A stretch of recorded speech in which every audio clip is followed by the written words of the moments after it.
तो नमस्कार दोस्तों, स्वागत है मगन ट्यूटोरियल्स में। उम्मीद करता हूं सब लोग स्वस्थ होंगे, व्यस्त होंगे, जबरदस्त होंगे।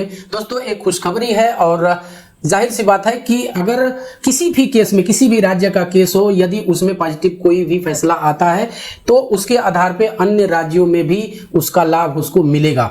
भले ही हम एक तरह से कह सकते हैं कि वेस्ट बंगाल का सर्विस रूल अलग है। कौशिक दास जी लाइव स्ट्रीम पे आए थे, उन्होंने कहा कि हमारा जो सर्विस रूल है वो अलग है। लेकिन यदि वेस्ट बंगाल भी अपना केस जीतता है, चाहे पंजाब जीतता है या फिर और स्टेट कोई भी केस जीतता है जिसमें थोड़ी बहुत चेंजिंग हो सर्विस रूल में, तो भी बात यहाँ पे कोर्स की है।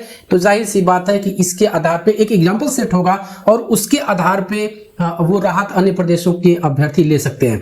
तो आज के लिए खुशखबरी ये है कि जो वेस्ट बंगाल की एसएलपी है कौशिक दास जी की, वो उसकी फिर से हियरिंग की डेट लग गई है। तो इसके संबंध में आप देख सकते हैं 27 अगस्त में फिर से डेट लगी है।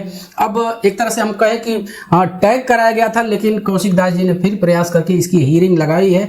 और मैं आपको बता दूं, कौशिक दास सर से मैंने बात किया है इस संबंध में। उन्होंने कहा कि देखिए, घबराने की जरूरत नहीं है, कई चीजें हैं जिसको वो रिजॉल्व करना चाहते हैं, इसीलिए हियरिंग फिर से करवा रहे हैं। और उसमें से एक है कि केस डिटैग करवाना।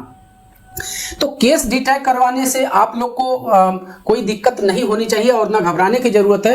यदि स्पेशल वेस्ट बंगाल के संबंध में ही ऑर्डर आ जाता है कि एनआईएस डीएलएड जो पीआरटी के लिए है वह वैलिड है, तो उसका लाभ अन्य प्रदेशों को भी मिल सकता है। इसकी टेक्निकलिटी पे मैं थोड़ी सी आपसे बात करना चाहूंगा।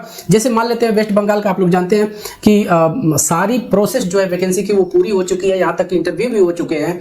और वैसी कंडीशन में यदि फैसला आता है, और शायद कौशिक जी का यही प्रयास है कि उनको डायरेक्ट ज्वाइन करना है और उसमें किसी भी तरह का वो नहीं चाहते कि बाद में या कुछ आर्ग्यूमेंट में कोई दिक्कत हो जाए और उनको बाहर होना पड़े। तो ये उनका अपना स्वार्थ है और वेस्ट बंगाल के लिए वो सोच रहे हैं। हजारों अभ्यर्थियों के भविष्य की बात है डायरेक्ट, तो वो ये चीजें करा रहे हैं कि वो डिटैग करवा के और अपनी एक अलग से हियरिंग करवाना चाहते हैं। लेकिन यदि पॉजिटिव रिजल्ट आता, आप लोग दुआ कीजिए, माफ कीजिएगा, आप लोग दुआ कीजिए कि जो रिजल्ट है वो पॉजिटिव ही आए। और यदि पॉजिटिव आ जाता है तो एक एग्जांपल सेट हो जाएगा। और कैसे, जैसे कि मैं आपसे कह रहा था कि एक टेक्निकलिटी की आपको मैं बात बताता हूं।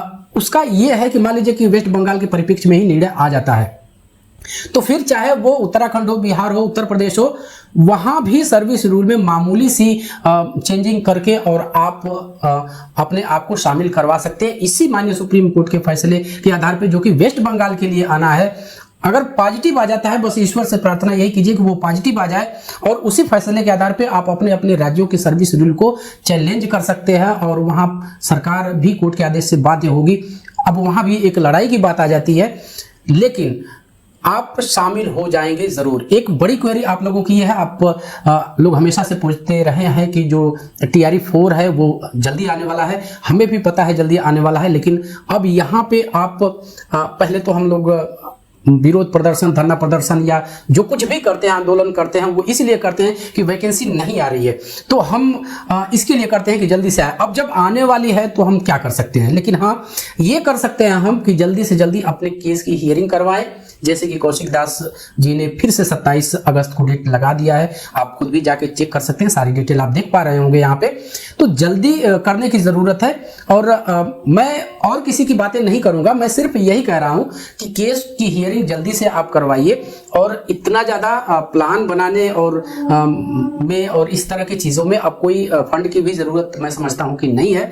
और बस बात हियरिंग की ही है, तो जल्दी से हियरिंग हो जाए, क्योंकि बिहार में बड़ा नुकसान होने की संभावना है। यदि फैसले के पहले फिर से टीआरई 4 आ जाता है, तो पहले के जो लोग हैं वो तो फंसे ही है। 2-3 के 4 वाले भी जो अब तो मौका ही नहीं मिलेगा, तब तो एक कहें कि एक बड़ा चांस हाथ से निकल जाएगा। इसलिए बिहार के जो भाई हमारे हैं उनको चाहिए कि बढ़ चढ़ के इन चीजों में हिस्सा ले। अब धीरे धीरे ये चीजें हो गई, थोड़ा सा रैपिडली काम करने की आवश्यकता है। आप अपने नेतृत्व से बात कर सकते हैं, उसका ये मतलब नहीं है कि आपके सुर किसी विरोध के हैं और कोई चीजें हैं। हाँ, यहाँ पे एक चीज मैं कहना चाहूंगा, जैसे कि कौशिक सर से बात हमारी हुई है, उन्होंने कहा है कि 2-3 चीजें और भी है जिसको वो रिजॉल्व करना चाहते हैं और उसमें कुछ आइए भी है।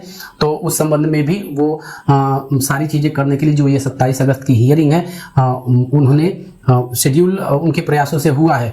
तो यहाँ पे और भी केसेस आप लोग को पता है कि ये केस रिव्यू से टैग है। अब किस तरह से उन्होंने डिटैग करवा लिया, उन्होंने कहा है कि हम डिटैग करवा लेंगे और जल्दी ही ये साइट पे भी दिखेगा। अब तो आप देख सकते हैं कि अलग से इसकी डेट लगी है। ट्रांसफर पिटीशन का भी मैंने चेक किया है, लेकिन अभी ट्रांसफर पिटीशन की जो डेट है वो सितंबर में ही दिखा रहा है, 23 सितंबर शायद दिखा रहा है। यदि मैं सही हूं तो आप लोग देख लीजिएगा। तो जरूरत इसी बात की है। अब क्या प्लान है, ऐसा नहीं है कि कोई भी एडवोकेट हो तो वो केस हरवाने के लिए प्रयास करेगा, लेकिन इस संबंध में जो कालरा सर हैं वो भी समय समय पे लाइव आते रहते हैं। लाइव नहीं बल्कि कह लें कि वो गूगल मीट करते हैं, तो आप लोग भी जुड़ के इस तरह की बातें कर सकते हैं।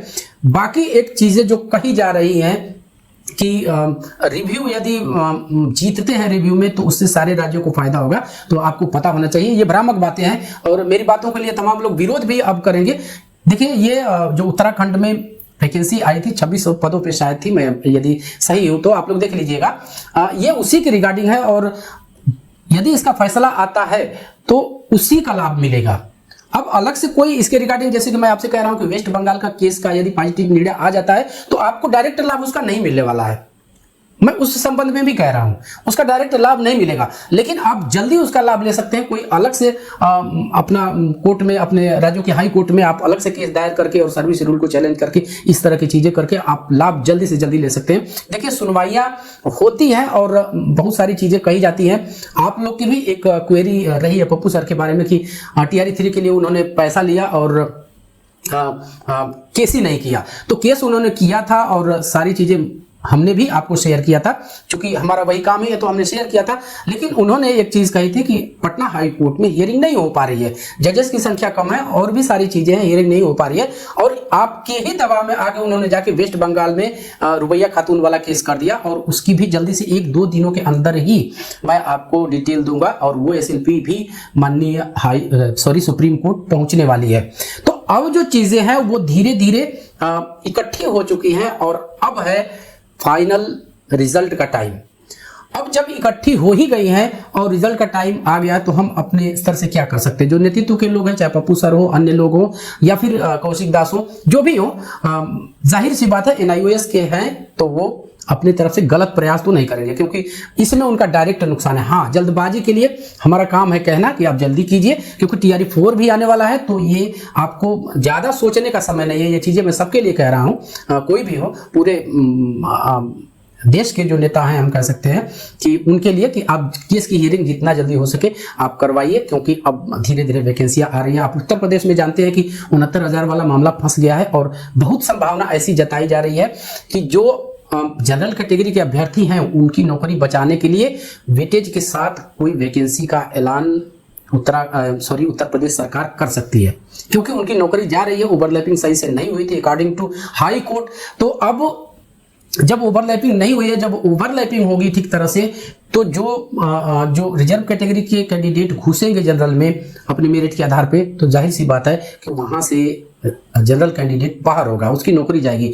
और इस अंतर को पाटने के लिए बहुत संभावना है, आप ये मान के चलिए कि सरकार कोई बड़ी वैकेंसी लाएगी। उत्तर प्रदेश में हम कह सकते हैं सीटों की भी कमी नहीं है, इसलिए जल्दी की आवश्यकता है, क्योंकि हर राज्यों में इस तरह की चीजें हो सकती हैं। और धीरे धीरे अब कई राज्यों में, आप उत्तर प्रदेश की ही बात कर लीजिए तो 27 में होने हैं जो विधानसभा के चुनाव है।